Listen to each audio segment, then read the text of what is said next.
Bienvenidos a un relato que ha permanecido oculto entre las sombras de la historia mexicana.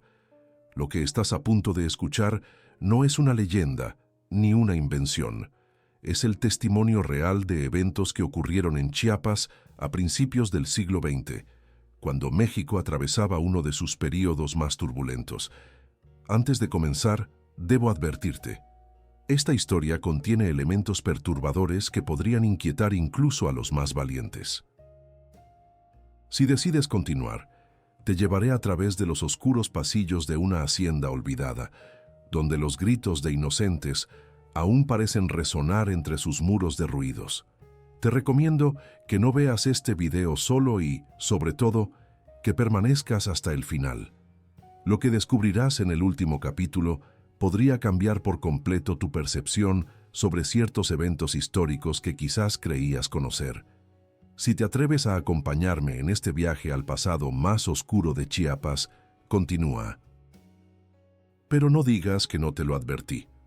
Antes de sumergirnos en esta historia prohibida, te invito a que te unas a nuestra comunidad de La Macabra Historia, un canal dedicado a revelar aquellos relatos ocultos de personas que descubrieron algo terrible, sobrevivieron a lo impensable o conocieron a alguien con secretos inimaginables. Historias reales que nos revelan verdades inquietantes sobre nuestro pasado y presente. Si aprecias los relatos basados en hechos reales, con un toque de misterio y revelaciones impactantes, suscríbete ahora y activa la campana de notificaciones. Cada semana desenterramos historias que muchos preferirían mantener sepultadas. Comparte este video para que estas verdades lleguen a más personas que, como tú, se atreven a mirar más allá de la versión oficial de la historia. Y ahora, adentrémonos en los oscuros secretos de la Hacienda Velázquez en Chiapas, año 1905. En las profundidades de la selva chiapaneca, donde el aire húmedo parece susurrar secretos ancestrales, se alzaba la imponente Hacienda Velázquez. Corría el año 1905 y México se encontraba bajo el férreo control del régimen porfirista. Para la mayoría de los habitantes de San Cristóbal de las Casas, la hacienda representaba poder y opulencia. Para los indígenas tzotziles y tzeltales de la región, sin embargo, aquel lugar era conocido como la Casa de los Lamentos. Sebastián Velázquez, patriarca de la familia y dueño absoluto de aquellas tierras, había construido su fortuna sobre el sudor y la sangre de cientos de peones acasillados. Un hombre de baja estatura, pero presencia imponente, de mirada penetrante y bigote perfectamente recortado como dictaba la moda de la época. Nadie en la región se atrevía a desafiarlo, ni siquiera las autoridades locales, que hacían la vista gorda ante los rumores de atrocidades cometidas en su propiedad. La historia que estoy a punto de relatarles llegó a mis manos a través de Joaquín Morales, nieto de uno de los pocos sobrevivientes de lo que más tarde se conocería como la masacre silenciada. Joaquín, un hombre de 78 años cuando lo entrevisté, me entregó el diario de su abuelo Manuel Morales, quien trabajó como administrador en la hacienda durante aquellos fatídicos meses de 1905. 10 de febrero de 1905. Hoy he aceptado el puesto como nuevo administrador de la Hacienda Velázquez. El salario es generoso, más de lo que jamás podría ganar en la ciudad. El señor Sebastián parece un hombre severo pero justo. Mi esposa, Elena, teme los rumores que circulan sobre este lugar, pero le he asegurado que son habladurías de gente envidiosa. Mañana nos trasladaremos a nuestra nueva vivienda dentro de la propiedad. Manuel Morales, un joven contador de 27 años originario de Ciudad de México, había llegado a Chiapas buscando oportunidades de progreso. Idealista y educado, creía firmemente en el orden y el progreso que pregonaba el régimen de Porfirio Díaz. Lo que no sabía es que estaba a punto de adentrarse en el corazón mismo de la oscuridad que ese mismo régimen había permitido florecer en las zonas más alejadas del país. La hacienda era un mundo en sí mismo. Con más de 10.000 hectáreas de terreno, incluía plantaciones de café, cacao y caña de azúcar. Más de 300 familias indígenas vivían y trabajaban en condiciones de semi-esclavitud dentro de sus límites. La mansión principal, construida al estilo neoclásico, contrastaba brutalmente con las chozas miserables donde se hacinaban los trabajadores. El diario continúa. 15 de febrero de 1905. Llevo 5 días en la hacienda y ya he notado ciertas irregularidades en los registros. Hay pagos mensuales a personas que no figuran en la nómina de trabajadores. Cuando pregunté al capataz Fernando Soto, me respondió secamente que son gastos necesarios y que no debería preocuparme por ello. También me ha sorprendido la cantidad de niños que trabajan en los cafetales. Cuando mencioné las nuevas regulaciones laborales al señor Velázquez, simplemente se rió y dijo: «En mis tierras las únicas leyes son las mías». Lo que Manuel no sabía era que había sido contratado precisamente por su ingenuidad. Su predecesor, Augusto Vidal, había desaparecido misteriosamente 3 semanas antes. La versión oficial indicaba que había regresado a Veracruz por problemas familiares, pero nadie lo había visto partir. La primera señal de que algo verdaderamente siniestro ocurría en la hacienda llegó una noche de luna llena, apenas 2 semanas después de su llegada. 28 de febrero de 1905. Anoche fui despertado por gritos desgarradores provenientes del ala norte de la mansión, donde se encuentra la habitación del primogénito del señor Velázquez, Emiliano. Cuando me asomé al pasillo, vi a varias sirvientas corriendo con sábanas manchadas de sangre. Fernando, el capataz, me interceptó y me ordenó volver a mi habitación. «Son asuntos de familia», me dijo con una mirada que me heló la sangre. «Esta mañana todos actúan como si nada hubiera ocurrido». Elena está aterrada y quiere que nos marchemos. Empiezo a pensar que debería hacerle caso. Emiliano Velázquez, el hijo mayor de Sebastián, era un enigma para todos en la hacienda. A sus 32 años, rara vez salía de sus aposentos durante el día. Pálido y extremadamente delgado, con ojos hundidos y una mirada ausente, solo se le veía deambular por los jardines al anochecer. Los sirvientes indígenas se persignaban a su paso y evitaban mirarlo directamente. Lo que Manuel descubriría poco después era que Emiliano padecía una extraña enfermedad degenerativa que lo había convertido en una sombra de lo que alguna vez fue. Y Sebastián Velázquez, en su desesperación por salvar a su heredero, había recurrido a métodos que desafiaban toda moralidad humana. Pero la verdadera pesadilla apenas comenzaba a revelarse ante los ojos del joven administrador. La hacienda Velázquez no solo era conocida por su café de exportación, sino también por la aparente generosidad de su dueño hacia los huérfanos de la región. Desde hacía aproximadamente 5 años, Sebastián Velázquez había establecido lo que él llamaba un programa de apadrinamiento para niños indígenas sin familia, principalmente de etnia tzeltal. En colaboración con el párroco de San Cristóbal, seleccionaba a niños y niñas de entre 5 y 10 años para llevarlos a vivir a la hacienda, supuestamente para darles educación y un futuro mejor. Manuel Morales continuó documentando en su diario. 15 de marzo de 1905. Hoy llegaron 5 nuevos niños del orfanato de San Cristóbal. Es la tercera vez en un mes que recibimos huérfanos.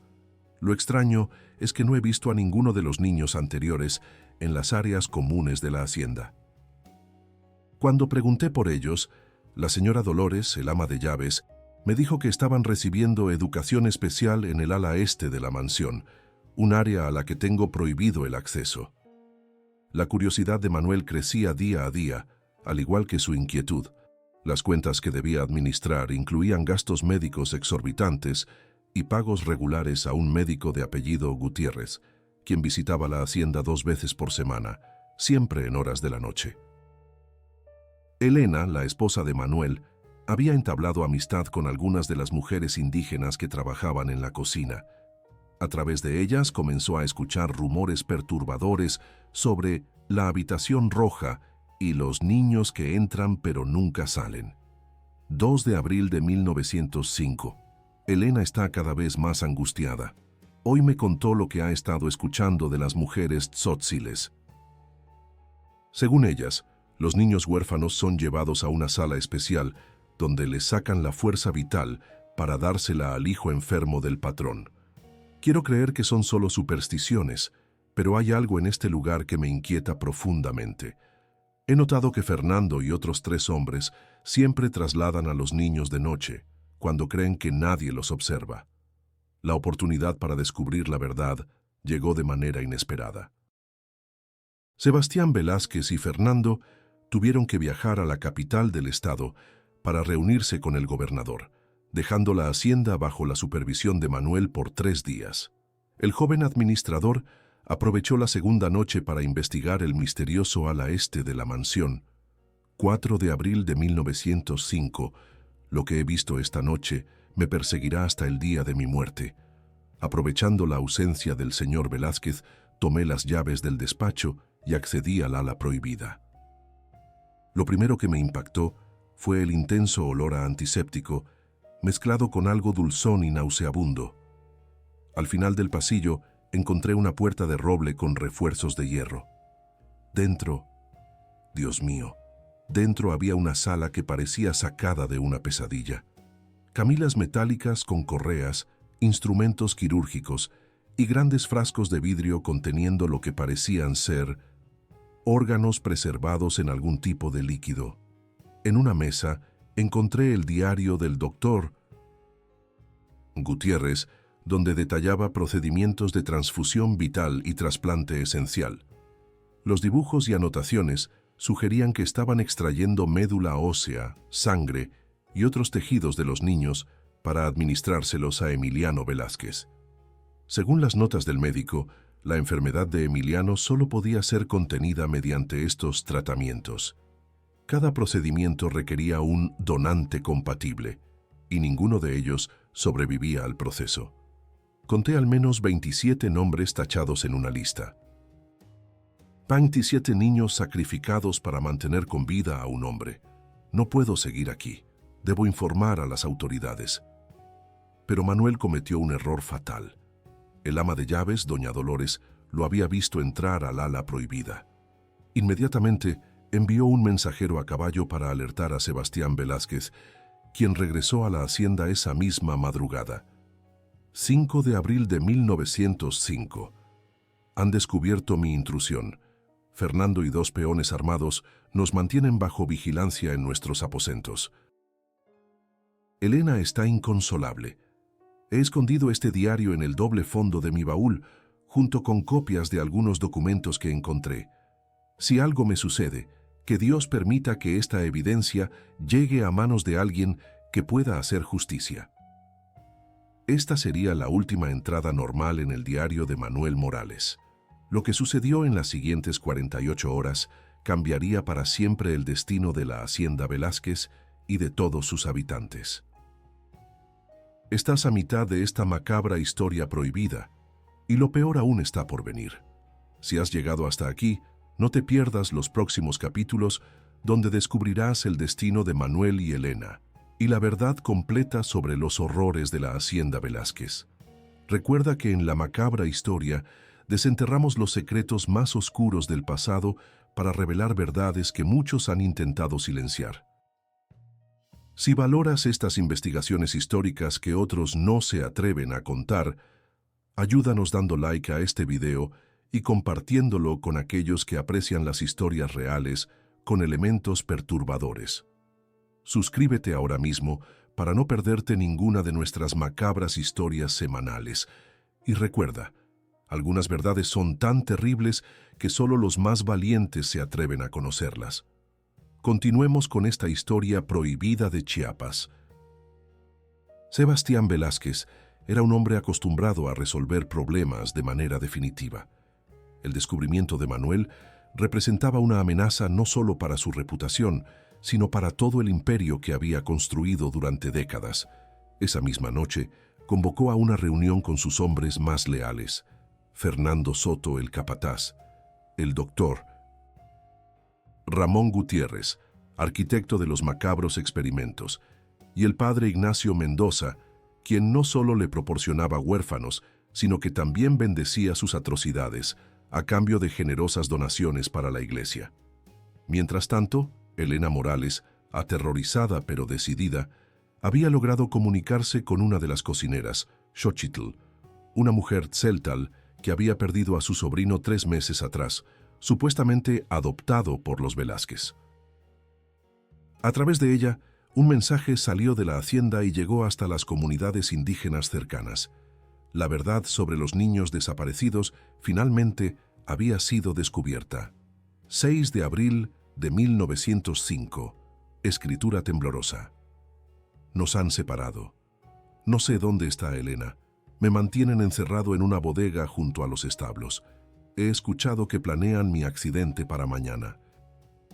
Sebastián pretende que parezca que robé dinero y huí, para luego descubrir mi cuerpo en algún barranco, aparentemente víctima de bandidos.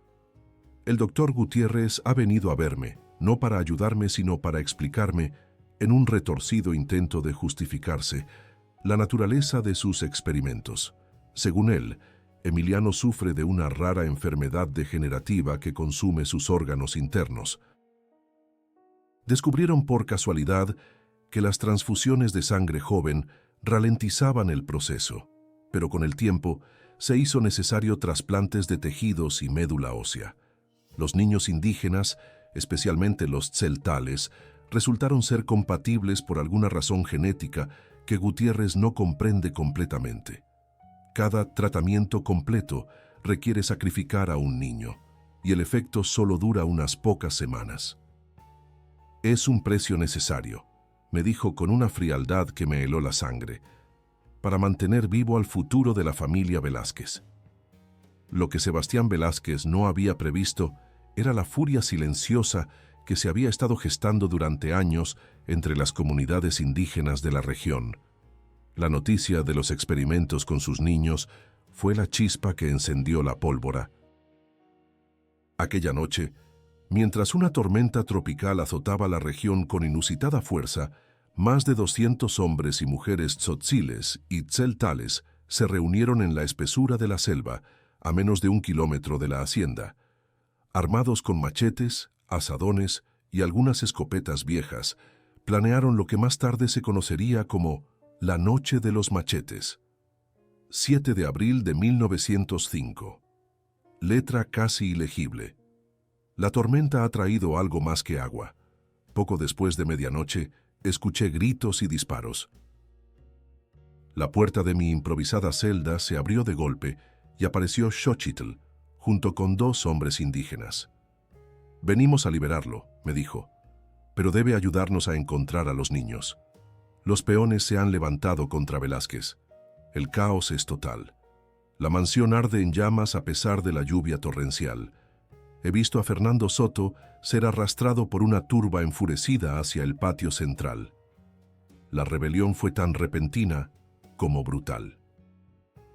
Décadas de abusos, humillaciones y ahora el descubrimiento de los experimentos con sus hijos desataron una violencia primordial. La mayoría de los capataces y guardias fueron sorprendidos mientras dormían. El fuego se propagó rápidamente por las estructuras de madera de la mansión. En medio del caos, Manuel logró reunirse con Elena, quien había sido encerrada en una habitación de servicio. Juntos, guiados por Xochitl, se dirigieron al ala este para intentar rescatar a los niños que aún pudieran estar con vida. Lo que encontramos en aquella sala de horrores supera cualquier descripción. 3 niños, 2 niñas y un niño aún vivían, atados a sus camillas. Otros 2 yacían sin vida, recién procesados para el tratamiento de esa noche. Mientras liberábamos a los sobrevivientes, escuchamos un grito inhumano proveniente de la habitación contigua. Allí encontramos a Emiliano Velázquez, conectado a un complejo sistema de tubos que bombeaban sangre fresca a sus venas. Su cuerpo, demacrado y grisáceo, apenas parecía humano. Sus ojos, inyectados en sangre, nos miraron con una mezcla de súplica y odio. Manuel y Elena lograron escapar con los 3 niños sobrevivientes, mientras la hacienda era consumida por las llamas y la furia de los rebeldes. Del doctor Gutiérrez y el padre Mendoza nunca se encontraron los cuerpos, aunque testigos afirmaron haberlos visto ser arrastrados hacia la selva por un grupo de mujeres tzeltales. En cuanto a Sebastián Velázquez, su destino sería aún más simbólico y terrible. En la cosmología tzotzil tzeltal existe la creencia de que ciertos males son tan profundos que no basta con eliminar al perpetrador. Es necesario realizar un ritual para purificar el espacio y prevenir que su espíritu regrese a atormentar a los vivos. Mientras la mansión ardía iluminando la noche tormentosa, Sebastián Velázquez fue capturado intentando huir a caballo con una maleta llena de dinero y joyas. Los rebeldes lo llevaron hasta el centro de la plantación de café, donde se encontraba un antiguo ceiba, árbol sagrado para las culturas mayas. 8 de abril de 1905. No tengo palabras para describir lo que presencié anoche. Sebastián Velázquez, el hombre que había gobernado estas tierras como un dios cruel, fue sometido a un ritual ancestral conocido como el retorno. Los ancianos tzeltales dirigieron la ceremonia mientras cientos de trabajadores formaban un círculo alrededor del ceiba. Construyeron una estructura que llamaron la cuna, hecha con ramas del mismo árbol entretejidas en forma de cesta. Colocaron a Velázquez dentro, completamente inmóvil pero consciente, paralizado con algún tipo de veneno que, según me explicaron, permite sentir todo pero impide moverse o gritar. Junto a él depositaron los cuerpos de los niños que habían muerto en sus experimentos, aquellos que pudieron recuperar.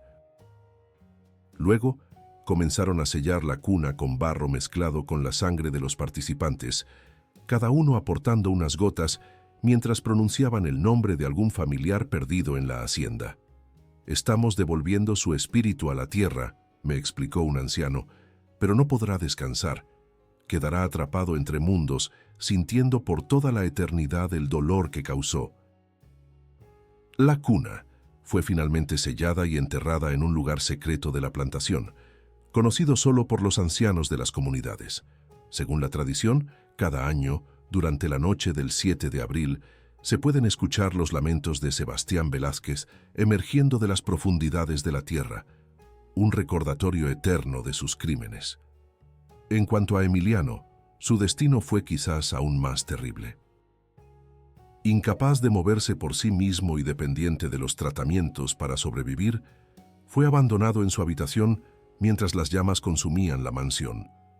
Algunos juran que, por un breve momento, se pudo ver una figura esquelética en una de las ventanas del segundo piso, envuelta en llamas pero sin emitir sonido alguno, antes de que el techo se derrumbara por completo. Manuel Morales, Elena y los 3 niños rescatados lograron llegar a Tuxtla Gutiérrez 3 días después. Su intención era denunciar los horrores de la hacienda Velázquez ante las autoridades estatales, pero rápidamente comprendieron que nadie estaba interesado en escuchar su historia. 12 de abril de 1905. Es como si la hacienda Velázquez nunca hubiera existido. El gobernador se negó a recibirnos. Un funcionario nos informó que, según los registros oficiales, la propiedad fue destruida por un incendio accidental causado por la tormenta. No hay mención alguna de la rebelión ni de los experimentos. Los periódicos locales apenas dedicaron unas líneas al suceso, describiendo a Sebastián Velázquez como un distinguido hacendado y benefactor, cuya muerte representa una gran pérdida para el progreso de Chiapas. He entregado los 3 niños sobrevivientes a una misión franciscana donde creo que estarán a salvo. Elena y yo partiremos mañana hacia Veracruz y de allí intentaremos llegar a Cuba. No me siento seguro en México. Sé que hay personas poderosas involucradas en el encubrimiento de esta historia, personas que preferirían que los secretos de la hacienda Velázquez quedaran enterrados para siempre junto con su dueño.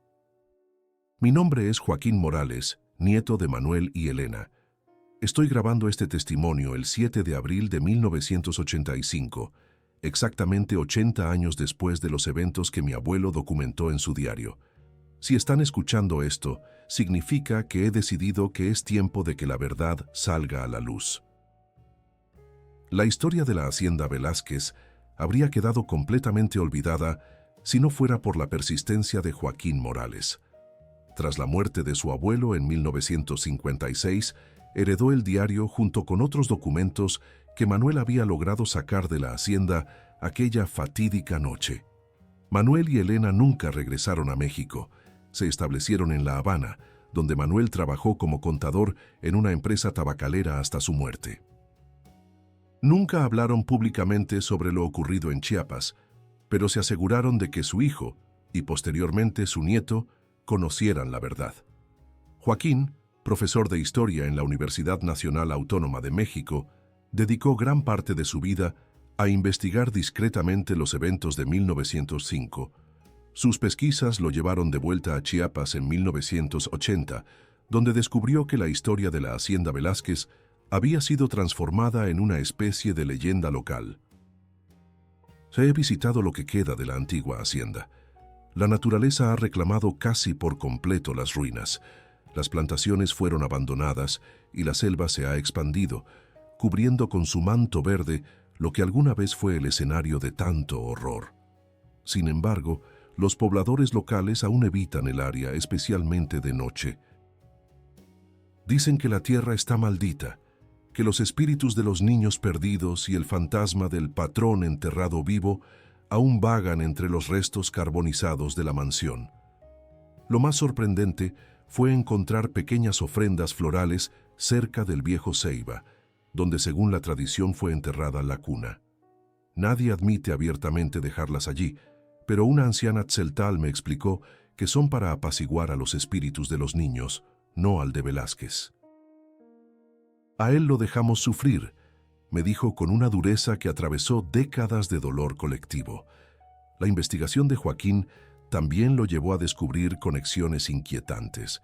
El doctor Ramón Gutiérrez, dado por muerto en la rebelión, reapareció misteriosamente en Ciudad de México en 1907, donde continuó practicando la medicina y realizando investigaciones pioneras en trasplantes de órganos hasta su muerte en 1928.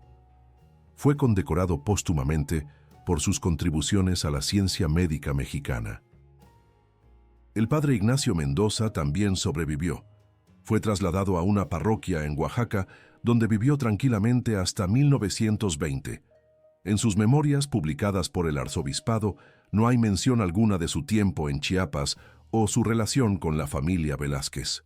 Lo más perturbador de mi investigación ha sido descubrir la posibilidad de que los experimentos de Gutiérrez no terminaran con la destrucción de la hacienda.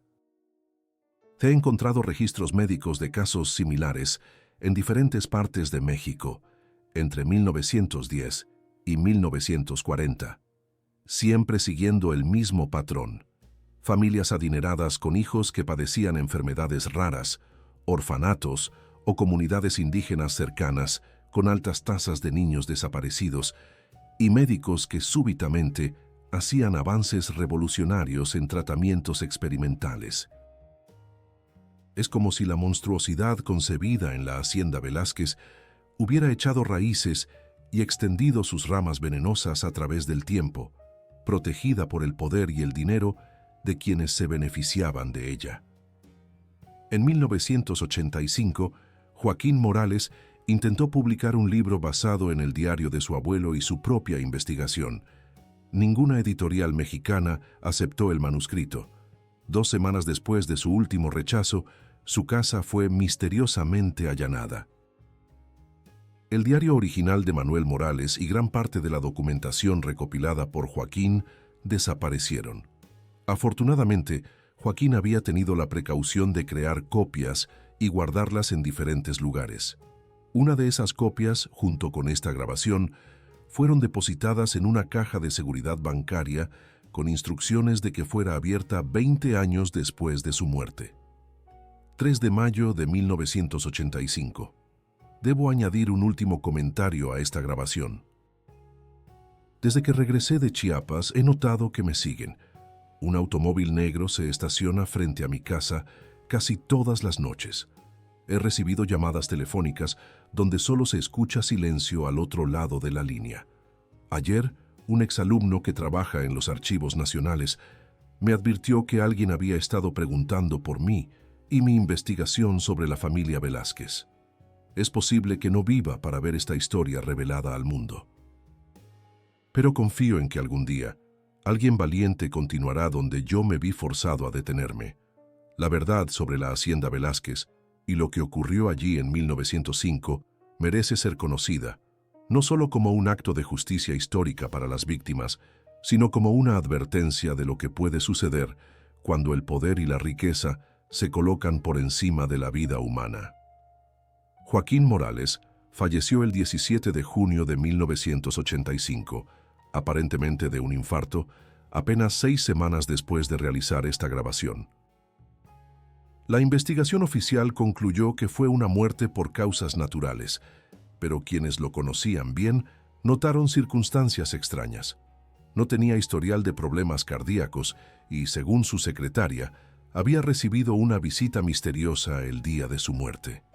Su caja de seguridad permaneció sellada hasta 2005, cuando finalmente fue abierta conforme a sus instrucciones. El contenido: copias del diario de Manuel Morales, fotografías de la hacienda, documentos médicos del doctor Gutiérrez, y esta grabación llegó a manos de Martina Morales, sobrina nieta de Joaquín y profesora de antropología. Cuando recibí los documentos de mi tío abuelo, pensé que se trataba de material para una novela histórica que nunca llegó a escribir, relata Martina en una entrevista reciente. Pero al profundizar en la investigación, confirmé que la hacienda Velázquez realmente existió y que su destrucción en 1905 coincide con los registros históricos de una revuelta indígena menor que apenas mereció mención en los archivos oficiales. En 2018, Martina organizó una expedición a las ruinas de la hacienda, acompañada por arqueólogos de la UNAM. Lo que encontraron superó sus expectativas. Entre la vegetación que había reclamado la mayor parte de las estructuras, lograron identificar los cimientos de la mansión principal y, más importante aún, restos del ala este, donde supuestamente se realizaban los experimentos. Encontramos una habitación subterránea, algo así como un sótano sellado que el fuego no alcanzó a destruir completamente. Dentro había instrumental médico de principios del siglo XX, algunas camillas oxidadas con correas y varios frascos de vidrio con etiquetas manuscritas. Los análisis posteriores confirmaron que contenían residuos de sangre y tejido humano, algunos con más de 100 años de antigüedad. El descubrimiento más escalofriante, sin embargo, ocurrió a unos 200 metros de las ruinas principales, cerca de un imponente ceiba que, según los cálculos de los botánicos, tendría más de 150 años. Durante una excavación cuidadosa, encontraron una estructura enterrada que coincidía perfectamente con la descripción de la cuna mencionada en el diario de Manuel. Era una especie de sarcófago primitivo, hecho con ramas entretejidas y sellado con una mezcla de barro endurecido. El análisis de carbono 14 confirmó que databa de principios del siglo XX, y dentro encontramos restos humanos, un esqueleto adulto en posición fetal, rodeado por lo que parecían ser huesos de niños. Los estudios forenses posteriores identificaron al adulto como un hombre de entre 50 y 60 años, con evidencias de haber sido enterrado vivo.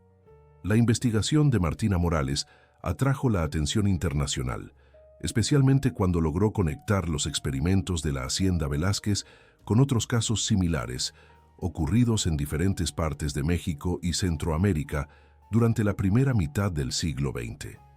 No fue un incidente aislado, explica Martina. Encontramos evidencia de que el doctor Gutiérrez continuó sus experimentos en Ciudad de México bajo el patrocinio de familias poderosas, con miembros que padecían enfermedades similares a la de Emiliano Velázquez.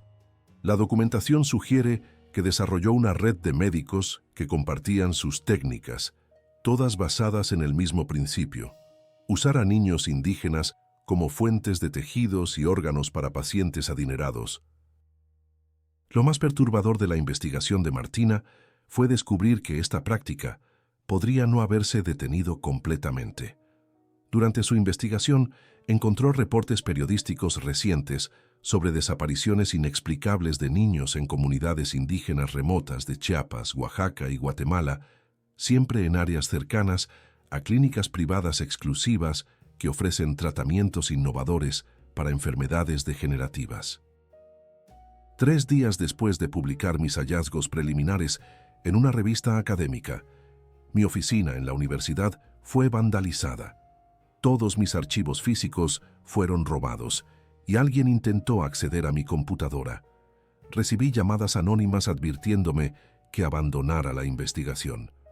Un colega que me estaba ayudando con el análisis de los documentos médicos sufrió un accidente automovilístico que lo dejó en coma por 2 semanas. A pesar de las amenazas, Martina Morales continuó su trabajo, formando un equipo internacional de investigadores y periodistas para protegerse a través de la visibilidad pública. En 2022, publicó el libro La cuna de Velázquez, historia de un horror silenciado, que rápidamente se convirtió en un bestseller y fue traducido a 12 idiomas. El libro no solo expone los horrores ocurridos en la hacienda en 1905, sino que traza la evolución de estas prácticas inhumanas hasta el presente, revelando cómo el poder y el dinero han permitido que continúen en las sombras durante más de un siglo. Lo que comenzó como una investigación histórica se ha convertido en una cruzada por la justicia, afirma Martina. No solo para las víctimas del pasado, sino para quienes siguen sufriendo hoy.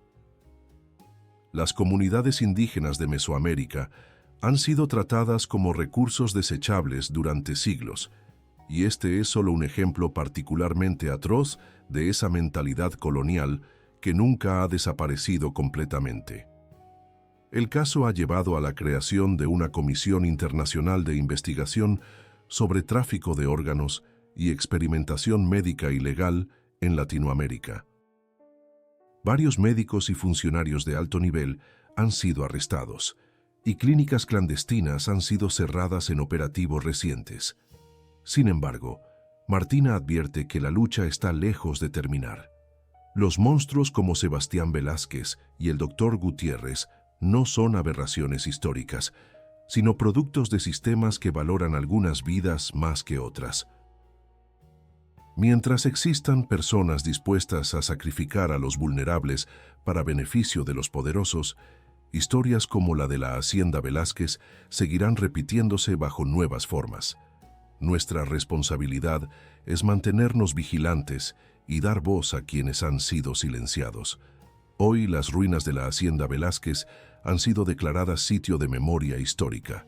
Las comunidades tzotziles y tzeltales de la región realizan ceremonias anuales de sanación y recuerdo cada 7 de abril. El Gran Ceiba, testigo silencioso de tantos horrores, ha sido rodeado por un círculo de piedras y flores, convertido en un memorial para las víctimas. Y según cuentan los habitantes locales, en las noches de luna llena, especialmente durante la temporada de lluvias, aún se pueden escuchar lamentos provenientes de las profundidades de la tierra, recordándonos que algunos crímenes son tan atroces que ni siquiera el tiempo puede borrarlos completamente. La historia de la Hacienda Velázquez y su macabra cuna nos recuerda que los verdaderos monstruos no son criaturas sobrenaturales, sino seres humanos cuya ambición y crueldad sobrepasan los límites de la moralidad, y que, incluso después de más de un siglo, la verdad, por terrible que sea, siempre encuentra la manera de salir a la luz. Has llegado al final de esta historia prohibida de Chiapas, una historia que permaneció oculta durante más de un siglo y que ahora forma parte de tu conocimiento. Como has podido comprobar, la realidad a veces supera cualquier ficción, y los verdaderos horrores no necesitan de elementos sobrenaturales para estremecer nuestras almas. Si esta historia te ha impactado y crees que merece ser conocida, ayúdanos a que llegue a más personas. Da like a este video, compártelo con aquellos que aprecian las historias reales con elementos perturbadores y sobre todo, suscríbete a La Macabra Historia para no perderte nuestras próximas revelaciones. Cada semana desenterramos secretos que muchos preferirían mantener ocultos, voces silenciadas que merecen ser escuchadas y verdades incómodas que desafían nuestra comprensión del mundo.